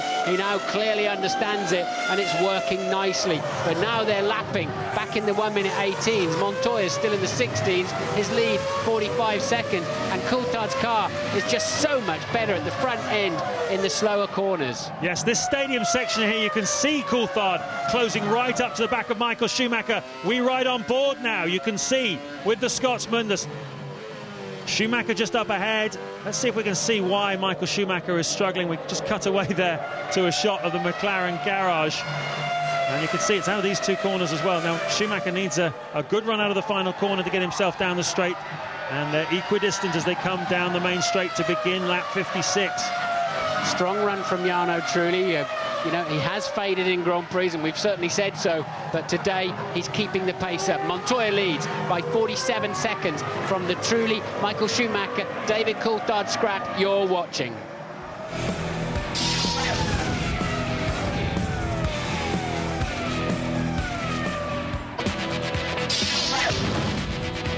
Well, you can throw a blanket over second, third and fourth here at Hockenheim. Not that you'd want to in temperatures like this. But Neil Crompton, if David Coulthard, and he certainly is positioned to do so, can pass Michael Schumacher, where and how? Well, Martin made a very good point early on that when the rear tyres are going away from one of your competitors, then all you need to do is keep the pressure on, and ultimately somewhere under brakes they'll have to brake too early or they'll slip up, and the obvious place to do that here is between turns 4 and 6, where you go down to the very slow first gear hairpin at turn 6 from a closed rate of 310 kilometres per hour. But in actual fact, I think that David's just drifted ever so slightly from the back of Michael in the last couple of moments. That the Mercedes McLaren team, watching very closely, and Norbert Haug, the manager of the Mercedes Motorsport program, watching the monitors carefully and studying the opportunities here. He's certainly still close enough to have another nibble at Michael later on, but he needs to get on with it, and it's going to be a very difficult job to do. Incidentally, sorry Billy, another good run here for Toyota, positions 6 and 7, and continues a string of point-scoring performances for that team, so that's heartening for them, not too far from their headquarters in Cologne. Mark Webber just losing touch with them now. He's a lap down, of course, but he is, as James pointed out, getting a very good view of this terrific battle. There it is, 10 laps to go. Montoya has a firm grip on this race, barring any problems. And we do hope he has a good result here for the sake of the championship, because Raikkonen has lost touch with Schumacher after this result. And the higher Schuey goes, the tougher it'll be for Kimi in the closing rounds. David trying desperately to do his teammate a favour, and of course if he does, he'll do Montoya a favour as well.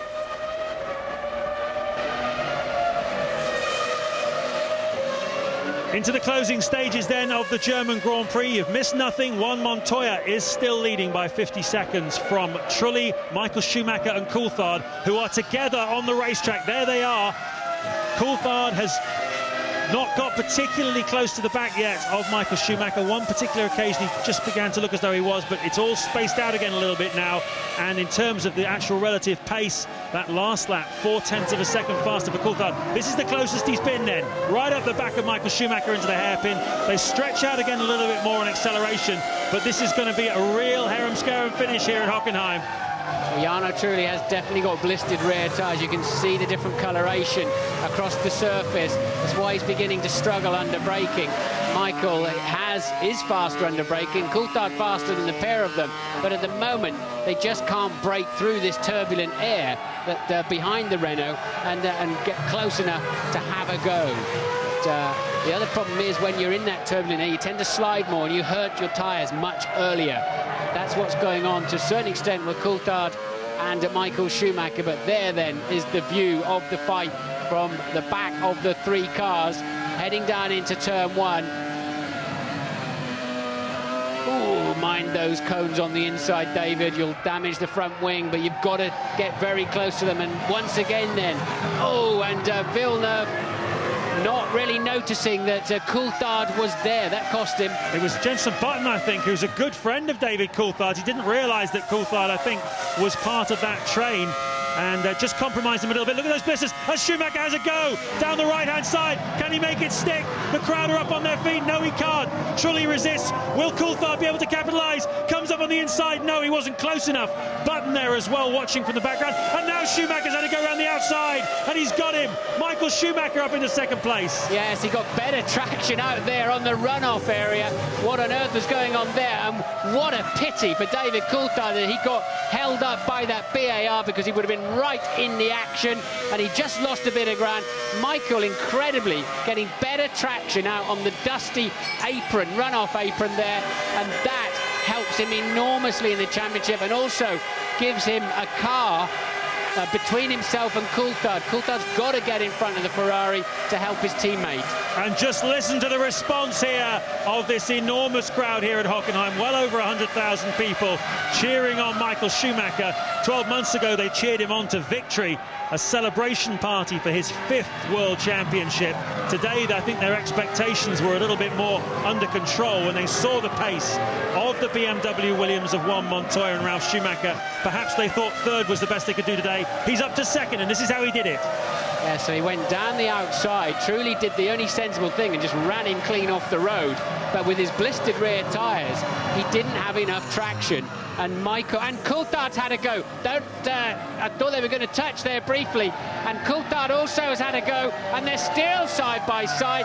Coulthard didn't use any racetrack going down there. He never made it to the racetrack. Trulli wouldn't let him back on. Trulli's run wide this time, and Coulthard goes through then.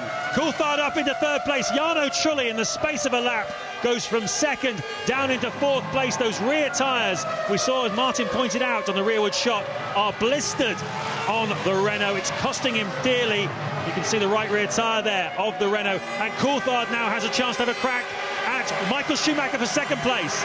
But Michael's scampered away. Trulli can barely keep the car on the road. He just dropped it off the road again on the exit of the Sachs curve, right in the back of the shot. But let's see, Coulthard 3.1 seconds adrift. And this was the overtake of Michael. And there, look, Trulli running him wide, but Michael getting the car nice and straight early on and just drove himself back on the racetrack. Somewhat wiser next time around, Trulli wouldn't let Coulthard back in. And here we go again. And he got a better slingshot out of the corner, and off he goes into second place to the delight of the team. Yes, a lot of passion here at Hockenheim. Everybody wanted to see the great racing. And there you can see an aerial shot of Coulthard and Trulli. Yes, and that's Trulli. I think his front tyres are just as worn out as his rear tyres. Remember, Renault went for the softer Michelin, is my information, and it's certainly, as they've chosen to change strategy, make it a two-stopper with a very long final stint. Now they're paying the price. Ted. Martin, absolutely, that was the answer that all the Michelin teams were looking at. Which was the tyre to go for? It was the Michelin hard tyre that David Coulthard on. Jarno Trulli suffering with blisters on the soft tyre. Renault are usually very easy on their tyres. They thought they could make it last, but not in this heat, no way. No way indeed. Coulthard now just 2.7 seconds behind Michael Schumacher and closing quite quickly, so it's not over yet. It's certainly not over yet. This is lap 62 of 67. And barring any misfortunes, Juan Montoya on target for his second victory of the season, but he'll be miffed to find that Michael Schumacher has gained another couple of points in the World Championship by getting up into second place. He could do with Coulthard passing Michael Schumacher, and there is the Scotsman as Michael Schumacher closes in on the back of Nicolas Chiesa on his debut for Minardi. The 25-year-old Danish driver gets out of the way of Michael Schumacher. Will he hopefully get out of the way of Coulthard as well? And yes, Montoya would dearly love Coulthard to pass Michael Schumacher. Just take a couple more points off him. Would indeed. That's the gap. Coulthard's got to close down, and there's not too many laps to do it. Chiesa sensibly getting out of the way. He'll be doing his tyres no good at all. They're running so far off the racing line. So he clearly just wants to get to the end and not spoil anybody else's race. Usually you've got to drive, when you get a bit more experience, you've got to drive your own race too. That's the gap then. What is it this time? Coulthard's taken some 6/10 out of Michael Schumacher on that lap. So now it's down to just over 2 seconds. There is enough time to catch him. Is there enough time to pass him? 4 more laps to go then in the German Grand Prix of this 2.85-mile circuit. Just over 10 miles then in which David Coulthard has to try and pass Michael Schumacher for second place and to really do himself an awful lot of favours after a lot of criticism recently for David Coulthard, some of it warranted, some of it unwarranted. He has a point to prove. Oh, Schumacher's got a puncture. Schumacher's left rear tyre has exploded. You can see it's gone flat. Coulthard has passed him. Trulli will pass him. There he is. Alonso will pass him as well. Jenson Button goes round. Webber goes round. Alonso goes round. Chiesa goes round. And the points just disappear out of the door for Michael Schumacher. What an amazing turnaround. Well, the carcass is staying on at the moment. It's not ripping the bodywork or the rear wing. He's got to sort of press on, otherwise he'll lose more points. Long way to go yet, James. He's got to get all the way down and through the stadium. He's just got to hope the carcass stays on and doesn't start flailing around, breaking up the bodywork. Ross Brawn there, ready to have a look and see if there's been any further damage. And Kimi Räikkönen, that'll fix the bruise on his leg. He'll be leaping up and down in whichever medical centre he's just leaving. He won't be able to believe it, and he's got the 2 Toyotas now that are going to go past him as well. Panis is 6th. There's Ross Brawn talking to Michael Schumacher. Panis is 6th, De Matter is 7th, and Button is 8th. And now Panis is going round the outside of Michael Schumacher. You can see on your pictures. So that's Schumacher down into 6th place, and as he pits, then De Matter will go past him, and so will Button, and Michael Schumacher will be out of the points here at Hockenheim. You know, it's not sure where it happened, but I tell you something, if you run so wide as he did down at the hairpin when he passed Jarno Trulli, you risk picking up a lot of rubbish out there, and I wouldn't mind betting that's where he picked that puncture up, in the move where he was way off the racetrack, then a bit of grass as he passed Jarno Trulli. Well, we believe that he's dropped down to at least 8th place, possibly 9th now, as Michael Schumacher. Montoya leads, Coulthard is 2nd, Trulli is 3rd, Alonso 4th, Panis is 5th, and De Matter 6th. A super day on the cards here for Toyota. And Michael Schumacher, is he ahead of Jenson Button, or isn't he, for 7th place? He should be, but what about Montoya then? What does this do for his championship chances, James? It really slingshots him right up there within, as you said, just a few points of Michael. Well, if he's going to get 10 points here for the win today, he was 14 behind Michael Schumacher going into the Grand Prix. The computer here at Hockenheim is showing us that Michael Schumacher is in 7th place, which will get him 2 World Championship points.